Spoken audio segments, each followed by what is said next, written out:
Do you know if your concrete, driveway, or sidewalk is crummy? Well, there are some things you could do to look at right after they're completed.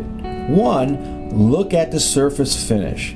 It better be monolithic. Now, if they're using a broom finish or a trowel finish, you want to look at their consistency. You don't want to see repairs after the broom finish indicating something bad happened. Also, you want to look at the joints and the cuts. Generally today, contractors will install broom finish and cut the concrete the next morning.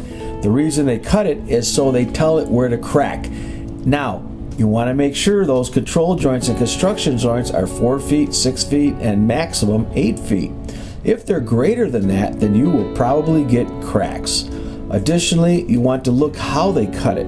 Are the lines straight? Are they doubled up? Did they forget to put some in? If they don't put them in certain areas, you will get a crack. And if they're not done right, it looks sloppy, and you'll have to look at that for the rest of that concrete driveway's life.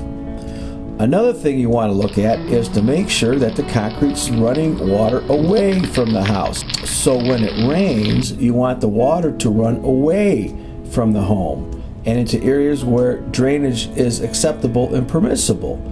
If you test the water and you see water running towards the house, like in this photo, that's a problem because you're probably going to have ice. You might get basement leaks.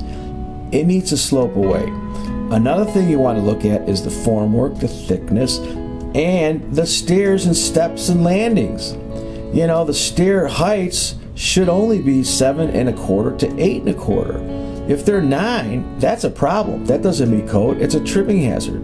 If they're less, well, sometimes that's okay, but it could become an unfamiliar stepping condition. So these are the basic things you could look at from concrete just from a finish point of view, which makes concrete pavements not acceptable or installed to the industry standard. Now, if you're looking for durability and structural integrity, well, you might have to wait for a rain or a winter or a year to go by. And if you start to get excessive settlement, cracking, differential settlement, or pitting, or exposed aggregate, or pop-outs, guess what? You've got a bad concrete. It's not the salt, and the builder and contractor are going to say, oh, it's the city's salt. No. They destroyed the water cement ratio during the mix design, during the placement, and they may have not properly cured or finished it.